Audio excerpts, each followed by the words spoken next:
కూటమి ప్రభుత్వం వచ్చిన తర్వాత ముఖ్యమంత్రి చంద్రబాబు గారి పరిపాలన పనితీరు, ఆయనతో పాటు మిగతా సహచర మంత్రుల పనితీరు ఎలా అనిపించింది మీకు?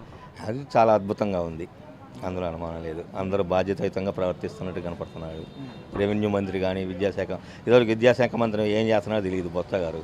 ఇప్పుడు లోకేష్ గారు ముందు మనకు నడిచినంతలో సభలను సమావేశంలో పిల్లలతో మాట్లాడటం మంచి చెడు కనపడుతుంది, అది కళ్ళకు కనపడుతుందే కదా, అది సంగతి. మరి విద్యాశాఖ మంత్రిగా లోకేష్ గారు ఉన్నారు. లోకేష్ గారి నాయకత్వంలో, లోకేష్ గారి సలహాలతో సూచనలతో రేపు విద్యా వ్యవస్థ ఎలా ఉండబోతుంది? బాగుంటుంది, ఇప్పుడు జరిగే వాటికన్నా బాగుంటుందని మేము ఖచ్చితంగా నమ్ముతున్నాం. అది రాబోయే ప్రపంచంలో పోటీ ప్రపంచం ఎక్కువ అయిపోయింది. అందరూ మామూలు విద్యను ఎవరు ఒప్పుకుంటున్నారు? గత ప్రభుత్వానికి ఈ ప్రభుత్వానికి మధ్య ఉన్న వ్యత్యాసం ఏంటి? ఎవరి ప్రభుత్వం బాగుంది, ఎందుకు? ఈ ప్రభుత్వం బాగుందని తెలుసు. జగన్మోహన్ రెడ్డి గారి కంటే ఆ రోజుల్లో మరీ ఎక్కువ వరకు అర్థం కాలే.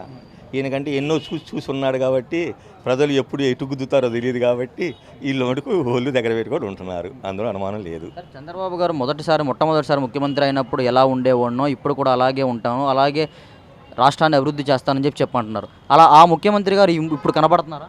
ఖచ్చితంగా కనపడతాడు ఆయన, దాంట్లో అనుమానం లేదు. మొదటి నుంచి కూడా వేరే వ్యాపకాలు ఏం లేవు, సొంత వ్యాపారాలు లేవు. ఉన్నదల్లా రాజకీయం, ప్రజలతో సంబంధాలు. అది టైం మెయింటైన్ చేస్తాడు. అందరూ 10ంటికి లేకపోతే ఇటు తెల్లారు 4ంటికి లేచి కూర్చుంటాడు కాబట్టి ఖచ్చితంగా చేస్తాడు. అవగాహన ఉన్నోడు. అందరూ 4 గంటలు చేసినా ఒకటే, ఈయన గంట చేసినా ఒకటే లెక్క ప్రకారం. ఎందుకంటే అవగాహన శక్తి ఉన్నోడే కదా ఏది చేయగలిగినా కూడా. ఈయన ఖచ్చితంగా అవగాహన అన్నిటి మీద ఉంది. ఇండియాలో కల్లా సీనియర్ రాజకీయ నాయకుడు ఎవరు ఉన్నారు అంటే అది చంద్రబాబు నాయుడు గారు. అందరికన్నా దేశంలో కూడా అందరికన్నా పాపులర్ కాకపోవచ్చు, మధ్యలో అదృష్టం ఉన్నవాళ్ళు పెద్ద వాళ్ళు అయిపోతూ ఉంటారు.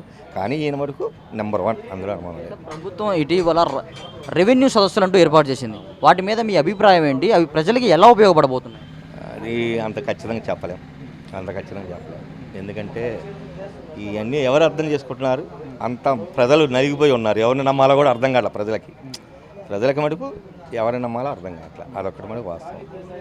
సార్, గత ప్రభుత్వంలో కనుక చూసుకున్నా ఎక్కడ కూడా రోడ్లన్నీ పూర్తిగా గుంతలమయంగా ఉండేవని చెప్పి ఇప్పుడున్న ప్రభుత్వం ఆ ప్రభుత్వాన్ని విమర్శించేది. మరి ఇప్పుడు ఈ ప్రభుత్వం వచ్చిన తర్వాత రోడ్ల పరిస్థితి ఎలా ఉంది?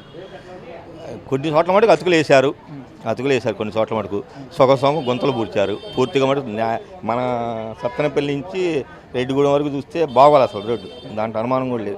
కొన్ని వైపులు మటుకు చేస్తున్నారు. అదే ఉభయ గోదావరి జిల్లా మనం ఎప్పుడు పోలేదు కదా, అక్కడ మటుకు చేస్తున్నారని చెప్తున్నారు. మన దాకా ఎక్కడొచ్చింది? రోడ్లు ఎక్కడ వేసారు? ఇంతవరకు ఏమీ ఇలా.